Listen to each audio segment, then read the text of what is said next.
300 lebih kesalahan, baik kesalahan tulis, kesalahan paham, kesalahan sejarah biografi tahun wafat dan lahirnya seorang tokoh yang tertulis, dan begitu juga terjemah letak halaman maroje atau footnote-nya. Hadratus Syekh Kiai Haji Hasyim Asy'ari juga diklaim mengisbat nasab mereka. Kok sebegitunya itu loh. Nggak ada rasa takut ya. Lawang kepada Allah saja nggak takut, kepada Rasulullah saja nggak mereka takuti, apalagi untuk menipu kita panjenengan semua, lebih tidak takut lagi. Dan yang paling penting itu ya, 9 ulama menyamai 9 wali songo itu, ya, yang menulis kata pengantarnya itu juga turut serta bertanggung jawab karena tidak berijtihad. Kalau berijtihad itu kemungkinan kalau salah ya dapat pahala 1. Tapi ini bukan ijtihad, karena apa? Tidak membaca dulu isinya, langsung mungkin diminta ya oleh tim 8 orang itu ya untuk memberikan kata pengantarnya, kemungkinan diminta ya.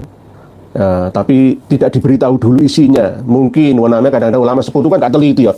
Mau semene akeh lho. Yes, bener gitu aja. Inilah kelemahan kita itu gitu loh. Kembali kepada bahasan tentang isi buku dari Keabsahan Nasab Alawi yang membongkar penyimpangan pembatalnya, katanya penulis tim pengawal persatuan umat ini tidak layak cetak dan tidak layak edar. Setelah kami periksa secara menyeluruh, ada lebih dari 300 kesalahan di dalamnya. Ini sangat memalukan dalam dunia keilmuan karena menulis secara serampangan dan bahkan tanpa mengkoreksi, merevisi sebelumnya lalu diedarkan. Nah, ini sangat berbahaya karena akan terus-menerus diyakini, dipahami oleh para pembaca yang rata-rata dari para ulama yang muhibbin atau para santri kiai yang masih muhibbin kepada mereka. Dan ini akan terus meninggalkan dosa jariah yang tak akan ada putusnya. Bukan pahala tapi dosa jariah. Ini sangat-sangat berbahaya, dan ulama 9 yang turut serta memberi kata pengantarnya itu juga turut bertanggung jawab dunia sampai akhiratnya. Mohon maaf, ini jangan disepelekan. Ini bukan suatu perkara yang kecil, tapi suatu hal yang sangat besar. Besar dampaknya, tapi bukan dampak positif, sebaliknya yaitu dampak yang negatif. Membodohkan umat, mengkerdilkan pemahaman umat, dan memberikan kesalahpahaman kepada umat dalam memahami tentang siapa sebenarnya status Ba'alawi itu. Apa, bagaimana, dari mana, kemana, serta sepak terjangnya semua dari kaum Ba'alawi yang ada di dunia ini. Inilah yang penting perlu kami sampaikan. Ini kami akan lebih fokus ke komentar panjenengan saja, karena ini nanti akan lebih banyak menyia-nyiakan waktu jika saya bongkar satu persatu. 300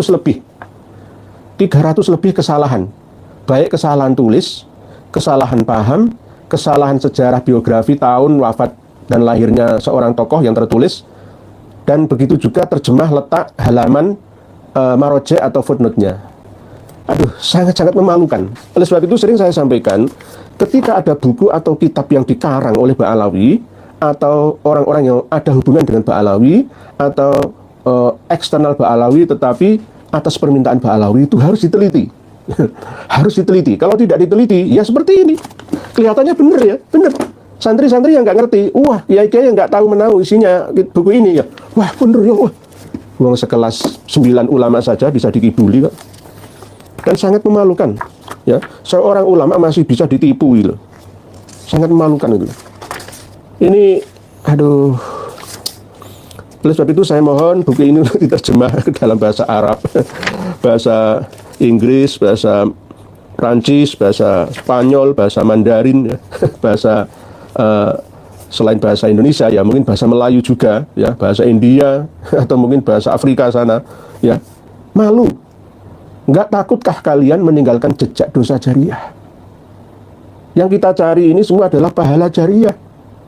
Idza mata ibnu Adam in qata anhu amaluhu illa min salasin, shadaqatin jariyatin au ilmin yuntafa'u bih au waladin sholihin yad'ulah. Au ilmin yuntafa'u bih, ini yang kedua ini, poin yang kedua ini yang penting yang kita cari selama ini. Ilmu yang bermanfaat. Lah ini ilmu yang bermafsadat. Bermafsadat karena berisi kekeliruan-kekeliruan yang mana para penulisnya ini tidak mau diingatkan dan bahkan telah menghajar kita sebagai orang-orang yang sudah tidak manusiawi lagi. Kiai Haji Maduddin Usman, Prof. Manakim Ali, Dr. Sugeng Sugiyarto, dan kami CS ini sebagai Itu termasuk panjenengan semua yang pro dengan kami perjuangan ini, ya semua dikatakan sebagai ahli ta'nun nasab kafir, ya. Iblis. Naudzubillah tsumma naudzubillah. Cobalah teliti lagi. Khususnya para ulama yang memberi kata pengantar dalam buku ini. Khususnya Abuya Kiai Haji Abdullah Mukhtar, ulama Jawa Barat. Bagaimana jenengan nulis akar PDW? Di kata pengantar panjenengan itu, hamba gelisah siang dan malam memikirkan peristiwa yang terjadi. Takut peristiwa ini terus berkepanjangan dan tidak ada yang bisa menutup. Alhamdulillah, hamba sendiri telah melaksanakan penelitian yang lebih akurat dengan menziarahi makam Bani Alawi yang pusatnya di Hadramaut Yaman, khususnya kota Tarim. Jadi, Yai Mukhtar ini sudah pernah ziarah ke Tarim sana. Hamba menziarahi Dore itu ya makam kuburan. Al-Imam Al-Muhajir Ahmad bin Isa di Husayyisah, padahal palsu. Yang terakhir, ziarah itu pada 12 Muharram 1445, jadi 1 tahun yang lalu kurang, atau 11 Agustus 2023. Ya, berarti 1 tahun yang lalu ya. Dalam Lauh Dore, di papan tulisan yang ada di papan kuburan Imam Ahmad bin Isa, ditulis dengan ukiran tertulis nasabnya sampai Rasulullah SAW. Beliau lahir pada tahun 273 Hijriah. Ini kamakola sebagian yang tertera dalam kitab Al-Imamul Muhajir, karya dari Habib Muhammad Diya Syihab dan Kiai Abdullah bin Nuh Cianjur. Lahirnya Imam Ahmad 273 Hijriah. Ya, di Basrah. Piye toki. Dan wafat pada tanggal 14 Muharram 319 Hijriah di Husayyisah. Piye toki?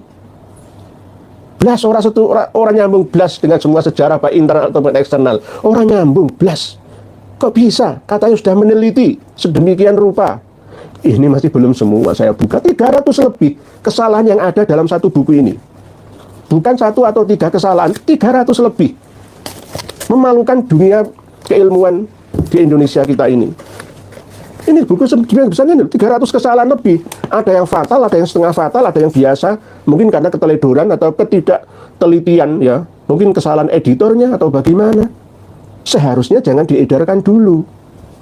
Gitu, supaya dampak penyesatan umatnya itu tidak terlalu banyak itu loh. Dosa sidik wae, rasa akeh-akeh.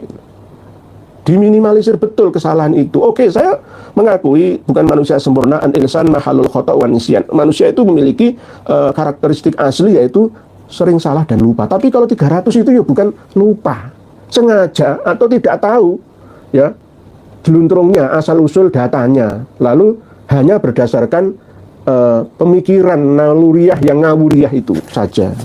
Sangat berbahaya ini. Sangat berbahaya. Bela yang bela, tapi jangan berlebihan seperti ini. Menginterpolasi manuskrip yang ada. Ini sudah pola sejak dulu kala. Sudah sering saya ingatkan, al-alal itu tidak ada. Saya sudah menghadirkan manuskrip Tahdzibul Ansab, manuskrip Al-Majdi, manuskrip Umdatul Thalib, Sughra, Wusta, Kubra. Sudah saya sampaikan juga manuskrip Al-Masyra' yang asli, manuskrip Syamsul Zuhira, dan manuskrip yang lain. Nggak ada, al-alal itu nggak ada. Tapi masih tetap bersikukuh berdasarkan kemungkinan, ya, Habib Alwi bin Thohir Al-Haddad yang mengarang Uqudul Almas. Padahal Uqudul Almas sendiri saya periksa, itu ada lebih dari 25 ad-dalal, dan ad-dalal. Terus ngambilnya dari mana? Ya mungkin berdasarkan Salim bin Jindan yang memiliki penyakit malihulia itu dijadikan pegangannya. Ini memalukan, sangat-sangat memalukan. Bagaimana Said Murtado Az-Zabidi yang begitu alim, alamahnya, diklaim mengarang kitab Ar-Raudul Jali fi Nasabi Bani Alawi yang selegence tumbang tindih, ya, nggak teratur tapi isinya ngawur itu. Nggak mungkin beliau itu ngarang seperti itu. Walaupun pada waktu itu beliau sedang menderita sakit corona di Mesir sampai menjelang ajalnya, tapi tidak sebegitunya lah. Ini namanya dompleng nama besar seorang pengarang kitab Ithafus Sadah Al-Muttaqin yang mensyarahi kitab Ihya Ulumuddin itu. Di dalam Bahrul Ansab katanya Said Murtado Az-Zabidi juga menambahi Abdullah. Padahal di asli manuskripnya saya punya. Ya, ini bukan yang Bahrul Ansab versi salinan dari Said Murtado Az-Zabidi, tetapi yang asli dari Said Amiduddin An-Najafi. Ya, inilah pola, ya, yang digunakan sejak dulu kala sampai sekarang juga. Tidak ada bedanya, sejarah terus berulang. berulang dan berulang. Ini dicantumkan semua. Bahkan Hadratus Syekh Kiai Haji Hasyim Asy'ari juga diklaim mengisbat nasab mereka. Kok sebegitunya itu loh. Nggak ada rasa takut ya. Lawang kepada Allah saja nggak takut, kepada Rasulullah saja nggak mereka takuti, apalagi untuk menipu kita panjenengan semua. Lebih tidak takut lagi. Lebih tidak ada rasa takutnya lagi. Sudah tertutup mungkin. Saya sering menyampaikan ya. Walaqad dzara'na ila jahannama katsiran minal jinni wal ins. Lahum qulubun la yafqahuna biha wa lahum a'yunun la yubsiruna biha wa lahum adhanun la yasma'una biha. Mohon maaf, ulaika kal an'ami bal hum adall. Ulaika humul ghafilun. Kadang-kadang saya ini takut menyampaikan ayat itu, nanti kita ini dikatakan seperti takfiri ya. Saya takut sebenarnya. Saya sering jangan seperti itu, maksud saya itu seperti itu. Misalkan saya menyampaikan ayat yang ada di dalam surat Al-Baqarah 2 kali diulang itu, summum bukmun umyun fahum la yarji'un, summum bukmun umyun fahum la yaqilun. Itu agar jangan seperti itu gitu loh. Jadi saya tidak menuduh mereka itu summum bukmun umyun fahum la yarji'un, fahum la yaqilun, enggak menuduh itu saya. Cuma jangan seperti itu. Jangan seperti lahum qulubun la yafqahuna biha wa lahum a'yunun la yubsiruna biha wa lahum adhanun la yasma'una biha.